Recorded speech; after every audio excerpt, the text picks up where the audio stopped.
Right on. Bodie Jar with Eve's Deli. That's off their self-titled EP, and a great tune, really hard hitting, and it's a good mix of the Mars Volta and Chili Peppers. I mean, these guys are awesome live as well, and very intense and very great musicians. Great EP, and love this tune. Yeah, I love it. Jumps straight into the track and takes no prisoners. It's basic. I mean, they're really exciting, gritty vocals. I mean, wicked guitarist, especially at the end. I mean, I love that. Really cool. And they're a flipping good-looking bunch of guys, aren't they? I mean, hey, it's worth coming to Canada for that, isn't it? Oh, ooh. I'm threatening now. well, I think I'm worth it, but that's besides the point. So. Yeah. Right. No. You can take me to the dog park. Yeah, right. First prize. Okay, so. I've made you quiet again. I'll bet.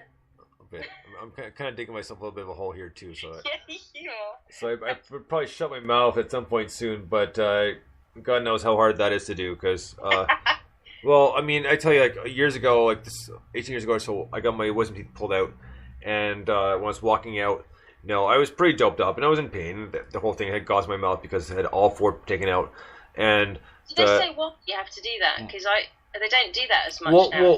Well, it depends. I mean, mine were impacted, so they need to come out because they're going to block growth and that sort of thing. Okay. So they needed to come out. So it wasn't just because they felt like it, because they actually needed to. So yeah.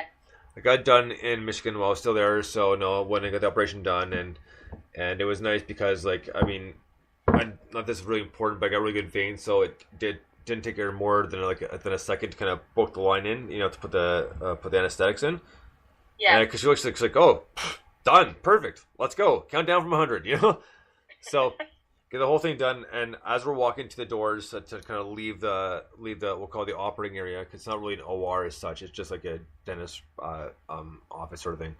So we're walking out, and she goes, don't speak, just nod up and down, like side to side, could get kind of yes or no sort of thing. Is there someone here to pick you up? And I was like, yeah. It's like, my mom's on the side. She goes, how? Cause like, why are you talking? Because you asked me a question. Yeah, well, because she wasn't expecting to speak. Of course, I can't help myself. I can't shut up. And of course, my mom hears us because we're like maybe 2 feet away from the door, right? And they're not super solid. So my mom's chuckling, and the doors open up, and she goes, couldn't shut them up, could you? And she goes, I've been trying for over 20 years. Good luck. I love that. So, and even that, no, cut me left. So like, trying to laugh, but not laugh too hard because my cheeks were sore as hell, right? Yeah, it was the longest 2 weeks of my life because, I couldn't really talk because it would stretch the stitches, and my mom's like, why don't you write stuff down? And that got old really quick. I was like, I can't do this, but that's why don't you write stuff? Yeah, because you get fed up. Well, that's right. But it would have taken a week if I shut my mouth, but because I couldn't keep my mouth shut, it lasted 2 weeks because I stretched the stitches and took longer to heal. So torture. Oh my God. And in the U.S., I mean, they're a little bit quicker to prescribe like opiates sort of thing. So they give me Vicodin, and I mean it was. I love opiates. I love the way you say that. It's like, yeah, we say drugs, but yeah. Oh. Well, it's also a tool album too. Their first EP is called Opiate, right? So. Right. Okay. Anyways, point being is, it's subjugated for. What you need. They're not going to go over or below sort of thing. It's kind of what the dentist or orthodontist thinks what you need. But still, man, holy crap, is that stuff ever effing strong. I was so glad to be done with the whole thing when it was over because it said, take every 4 to 5 hours. So I would prolong as much as possible so I didn't have to take anything, right? Then after really? Because after a while you give in. So you try the hot cloth, which works for a little bit, and then that sort of thing. And just because, like, I just, I don't mind taking like Advil or Tylenol here and there for pain, but I don't like doing it too much. I mean, like, it's not because I'll get addicted to them, it's because I just I couldn't be bothered if I don't have to. So yeah, well, it's not good, is it? You almost get into a habit of it, and it can be bad, can't it? So that was more or less my thought process. Like, it's like I don't want to use any more of these than I have to. I kind of hope I have some left at the end, so I can just dump them down the toilet and flush them. And actually, I did, which was nice. But I know we're so rock and roll, Bonnier. We are so rock and roll. Yeah, right. Well, you know what? It actually did work to my advantage, and I'll be honest with you. So, quick little more here of a sidetrack here is when this was done, I had recently broken up with my girlfriend at the time, and we would probably broken up for 3 months. But we started off as friends. We were still friends, so it wasn't like a horrible thing. The first little bit was a little bit rough, but what have you. So we still talked, and she calls me up, and she's like, "Do you want to go see a movie?" And it's like, depends which movie. She's like, the Bridget Jones Diaries. Like, and then just as I'm about to say no, I was like, oh, I got Vicodin, and that's right, I can fall asleep. This is perfect. You know, so it's like, oh, you bitch her, but you got to come pick me up because I can't drive. So she, I know it sounds bad, but whatever, you know. Like, so sounds bad. It's awful. Well, that was my thoughts at the time. I mean, I mean, come on, I was like, I know. I was like, what, 20, like roughly 19, 20. So like, you know, the first, anyways, point being is, so I was like, you know what, I'm in pain, you know, so I popped one just before we went, and he got there. I got about maybe 5 minutes in, and I was sound asleep. And luckily, just luckily, because she moved a little bit at the end of the movie, I woke up. Otherwise, I probably would have been still sleeping, right? And she's like, "What did you think of the movie?" It's like, it was all right. It wasn't, you know, I mean, so. Well, at least she didn't ask you to quote something. Well, that's right, eh? No, if she'd done that, then I would have been screwed for sure. Yeah, exactly. But either way, it did work in my benefit. It was like a sleeping pill. It was like perfect because, I mean, like, you know, I'm just not into those movies. But anyways, so I on the other hand love them. Oh boy, you know they're all the same, right? You'd love them. I tell you what, if you went with me, you would get it, and you would totally be into them, and you'd just go, oh, I've seen it in a different way. Well, you would. I'll make sure to bring my. They're really funny, and you would love them. I'll make sure to bring my box of Kleenex then. So. Yeah.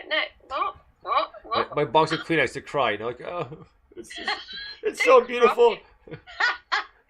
Honestly, I'm going to have to educate you when you come to this fair land. Why did he have to die?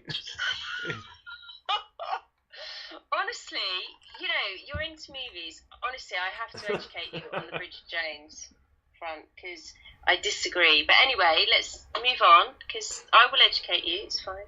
Oh, please. You're good. Yeah, you love it. Yeah.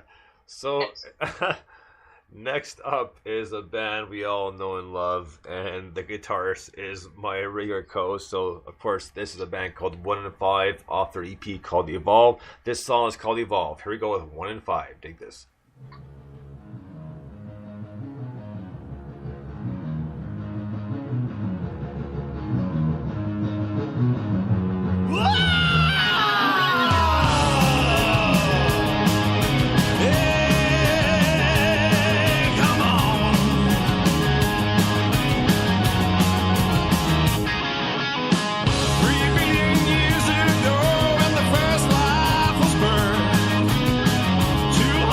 Thousand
Right on. 1 in 5 with Evolve. That is a fantastic tune, and it's not just because Mike's my co-host. It really is a good EP, and even before we became really good friends.